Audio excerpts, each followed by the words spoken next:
I tend to work with the past, pulling apart the past, because for me the past is not past, it's not dead, it's a living thing. It's revealing hidden histories. And I know revealing hidden histories can become a cliche throwaway phrase, but that's what I'm doing in my work. And that's what I'm coming here to Frieze Masters for.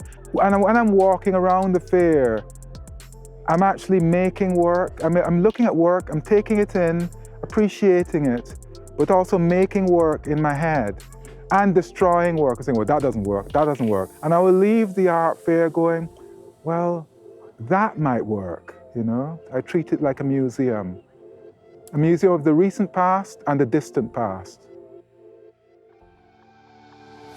This is the kind of thing I come to look at, because this is where the inspiration for my work comes from.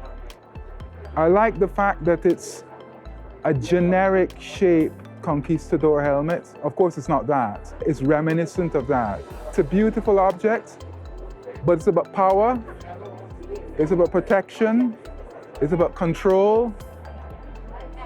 And then there's all these references alluding to the past with these lion masks, with rings through their mouth. It's just something which is part of my language. And I would take something like this and transform it into a series called Souvenirs. And it would be transformed into something completely different. I use lion masks like this in my work. Small, cheap brass objects, but they're trying to replicate this kind of thing.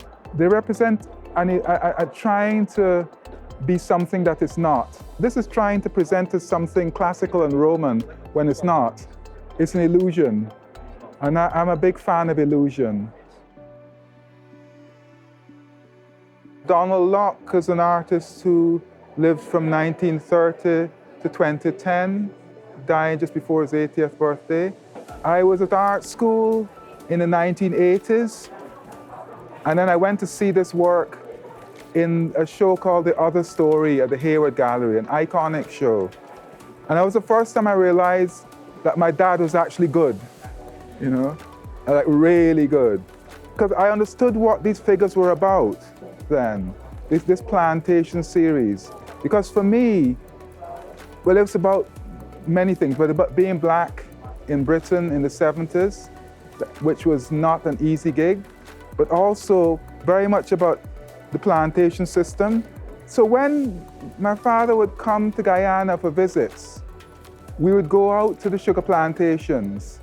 I just remembered that he had an obsession with cane cutters. He felt that there was something special about these guys. These guys had a hard job. The job hadn't changed since the days of slavery. And we just thought of them as superhuman, you know?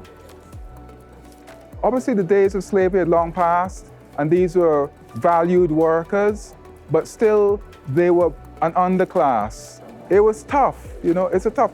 So this is about survival for me. That's what this is about, survival. It's about entrapment, but survival at the same time. It's the constraint of this. These figures are trapped in there, but they're still alive. So Aubrey Williams, a good family friend. I saw his work with my father when I was very young. I was taken to see the National Collection of Guyana, and there were these very distinctive works by Aubrey Williams.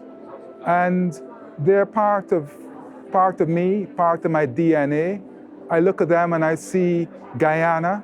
One reason I wanted to talk about him is because I had this memorable evening where Aubrey talked to me for ages. I just finished my art school in Falmouth, come up to London, and I'm trying to find my feet as an artist. And then Aubrey started talking about Festac in Nigeria.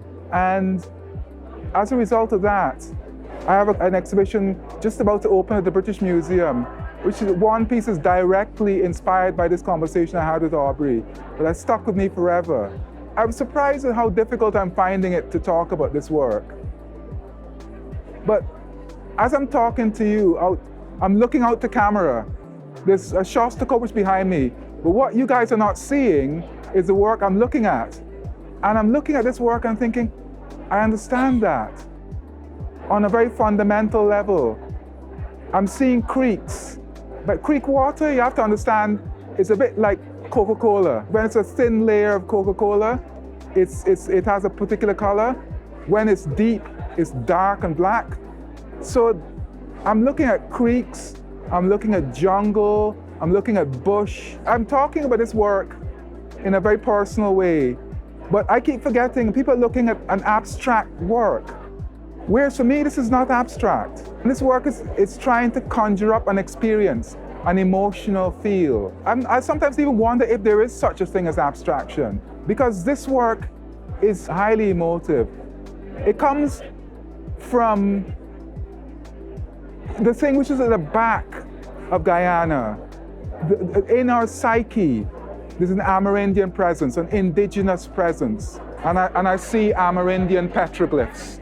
The Amerindian petroglyphs, the rock paintings in Guyana, deep in the bush. When I first saw this work, the spray painty, watery color of it, the fact that it's floating, you know, it's not a rigid thing, you know. Like my father's work, which I was talking about earlier, that's constrained, you know, because it's a different thing. It's like it's wonderfully constrained. This is wonderfully floating away. And the Aubrey's work has a romanticism to it. The work is still alive, you know. It is a living thing.